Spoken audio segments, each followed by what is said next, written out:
healthy workforce, to me, is a workforce that's engaged, that's present, not absent. I'm talking about people that recognize that their health is governed most by the decisions they make. There's also one that thinks proactively about preventative care, about living a healthy life, about having a sharp mind. It's important for people to be able to bring their very best to work each day.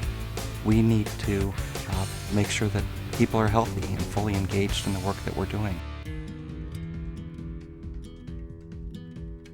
Biggest asset we have, it's not the technology that we developed, it's not the factories that I have, it's not the billing system that I have. It is the people who actually stand behind all of that and create and man it and keep it running, that actually develops it and creates the value.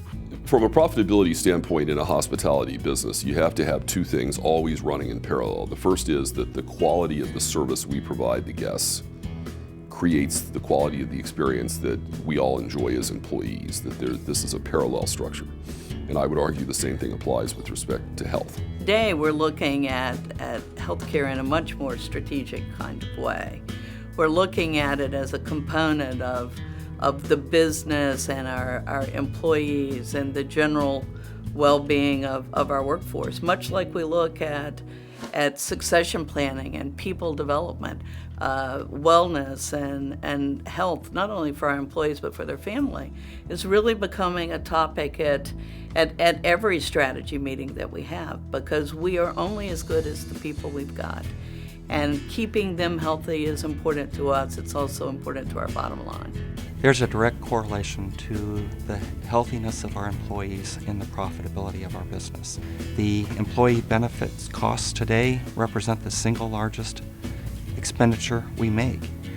We know that for Hallmark's success, it's important that people bring their very best to work each day.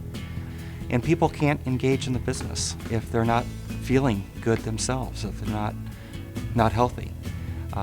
It's really important that we provide an environment where people can achieve their best, and that means providing the support and resources for them to achieve their health goals as well as their business goals.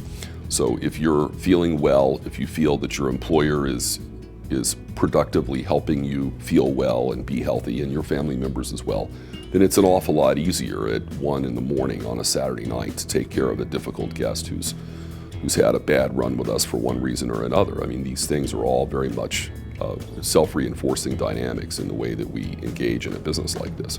So obviously, without a healthy workforce, we would have an unsuccessful company. I mean, the link is so direct that it's almost redundant to say it, because without the people working that are healthy, that are there when we need them to be there, that are of sharp mind, that don't have a lot of burdens, if we can figure out a way to get that aligned, then my company, 50% of the problems are solved, 60% of the problems are solved.